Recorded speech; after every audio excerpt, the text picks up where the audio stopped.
Hello guys, welcome to my another blog. তোমরা দেখছো পারস world আর আমি পারমিতা। তো আজকে তোমাদের সাথে দুটো শাড়ির কালেকশন শেয়ার করব।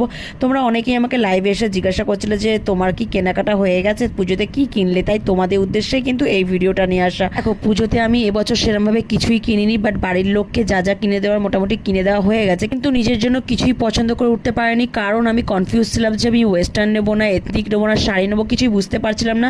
তো ফাইনালি আমি অনলাইন থেকে দুটো শাড়ি অর্ডার করেছিলাম, যেটা তোমাদের প্রথমে একটা খুলে দেখালাম, ওটা বেশি খুলিনি কারণ ওটা হ্যান্ডলুম শাড়ি, জাস্ট পাটটুকুনি কাজ ছিল। আর এই শাড়িটা আমার খুলে দেখার ভীষণ ইচ্ছে ছিল, তাই আমি খুলে তোমাদের সাথে শেয়ার করলাম। শাড়িটা ভীষণই মানে সফট ছিল, খুব ইজি, মানে ক্যারি করা যাবে আর কি যেখানে সেখানে। তোমরা যদি কেউ এরকম হালকা টাইপের শাড়ি পছন্দ করো না, অবশ্যই নিতে পারো, বাট আমি কিন্তু এটা রাখিনি, যেহেতু আমার মা আমাকে বললো যে এটা খুব একটা ভালো লাগছে না মায়ের চোখে, তাই আমি তো রিটার্ন করে দিয়েছি। আর প্রথমে যে শাড়িটা দেখিয়েছিলাম সেই শাড়িটা আমার মা রেখে দিয়েছে, তাই এবছর তো আমার পুজোতে কিছুই কেনাকাটা করা হলো না। আর এখন আর টাইমও নেই